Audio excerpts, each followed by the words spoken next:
네, 안녕하세요. 태양광 발전의 모든 것 운영자입니다. 오늘은 제주도 태양광 발전 사업에 대해서 말씀을 좀 드려보려고 합니다. 제가 2009년에 처음 제주도에 사업을 시작했고요. 제주도에 많은 사업안들을 진행을 하고 매매 건들도 진행을 하다 보니까 제주도에서 꼭 아셔야 되는 부분들이 몇 가지 있습니다. 육지랑은 다른 사항들도 있고요. 보시는 것처럼 돌이 많다 보니까 공사하는데도 사실은 좀 어려움이 있습니다. 접지 공사를 하는데도 조금 어려움이 있고요. 그런데 공사를 하는 것보다 유지 보수에 꼭 필요한 사안들도 있습니다.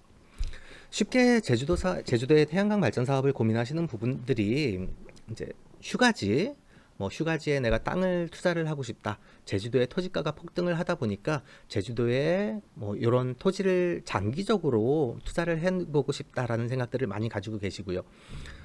중국계 자본들이 워낙에 많이 들어와서 제주도가 개발 난립이 되고 있다라고는 하지만 아직도 제주도를 들어가 보면 사실은 너무 여유로운 도시고 여유로운 섬이고 아름다운 섬이죠.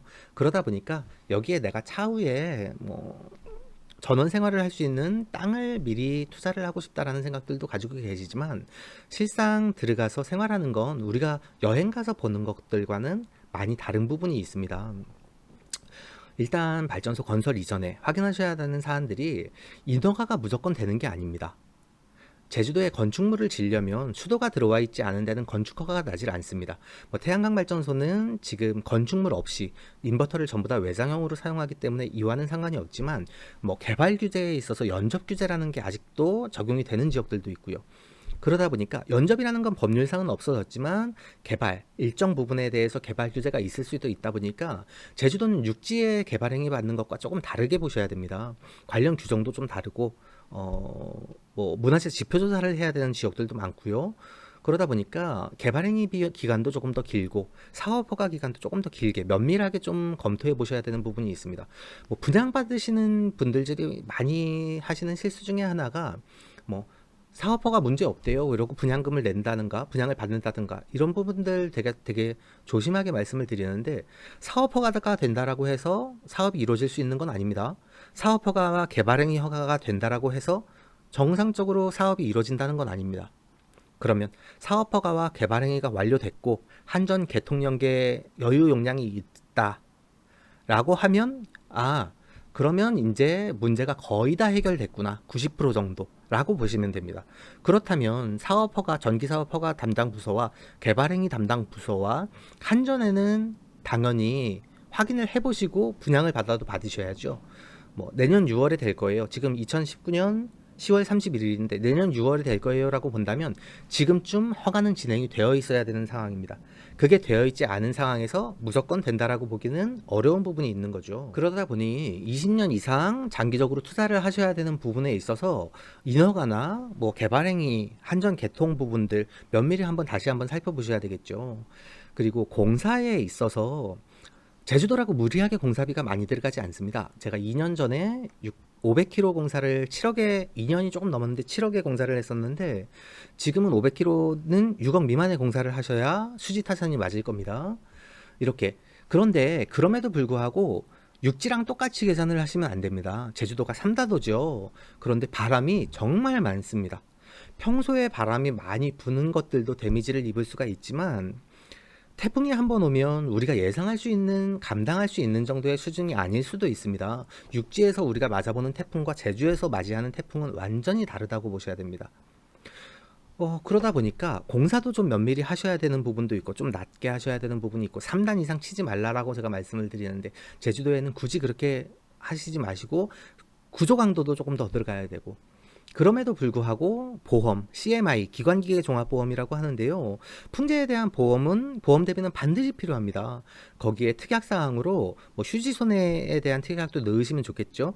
사고가 나서 발전을 못하는 시간과 보수가 완료된 시간까지 손해보는 부분에 대해서도 보상을 받을 수 있는 보험 특약이 있다 보니까 그렇게 준비를 하시는 게 여러모로 도움이 됩니다. 또 한 가지, 바람에 대한 영향뿐만이 아니라 비가 제주도는 돌이 많은 지역이라 물이 잘 빠진다라고 생각을 하시는데 어디든 마찬가지입니다. 시간당 200mm 정도 때려 부으면 침수가 될 수밖에 없습니다. 약간 지형이 낮은 데들은 언제든 침수 사고도 날 수 있다라는 생각을 한번 가져보시기 바랍니다. 제가 제주도에서 겪었던 일이기 때문에 말씀을 드리는 건데요. 저 끝에 바다가 보이는데 여기가 침수가 된 적이 있습니다. 바다가 보이면 흘러내려갈 수 있다라는 얘기인데 침수가 되더라고요. 시간당 200mm 이상 때려 부으면 답이 없습니다. 그러다 보니까 침수에 대한 대비도 하셔야 되고, 아까 말씀드렸다시피 바람과 침수에 대한 대비들, 바람이 상시로 많이 부는 지역들, 사실 우리가 제주도에 땅을 투자를 해놓고 O&M 유지관리를 줘버리면 신경을 많이 안 쓴다라고 하실 수도 있지만, 한 5년이 지나고 그러다 보면 발전소에 대해서 관리를 해야 되는 포인트도 상당히 많습니다. 그런데 문제가 생길 때마다 우리가 비행기 값을 주고, 사실 제주도가 되게 쉽게 간단하게 넘어갈 수 있는 지역이지만 일반인들이 쉽게 다니기는 어려우신 부분이 있다 보니까 안전관리자도 선임을 잘 안전관리자는 제가 제주도에 이제 사업들을 많이 하다 보니까 되게 잘해주시는 분, 성실하게 안전관리 책임감을 가지고 해주시는 분이 있어서 한분 소개를 시켜드릴게요. 옆으로 해서 제가 전화번호를 남겨놓을 테니까 혹시 안전관리자를 변경하시거나 제주도에 안전관리자를 찾으시는 분들은 한 번쯤 연락을 해보시면 도움이 될 것 같습니다. 그렇게 제주도의 사업을 진행을 하는 것들이 그냥 쉽게 진행이 되는 것들이 아닙니다. 그래서 여러 가지를 육지보다 더 면밀하게 알아보셔야 되는 부분들도 있고, 지금 사실 중요한 건 사업성이겠죠. 제주도는 땅값도 육지보다 많이 비쌀 수 있는데요. 지금 2019년 10월 29일 자 REC 현물시장 거래 정보입니다. 지금 영상을 찍고 있는 오늘은 2019년 10월 31일인데요. 제주도의 REC 가격이 육지도 44,000원까지 폭락을 했지만 제주도는 5,000원대, 만원도 안 되는 수준으로 떨어졌습니다.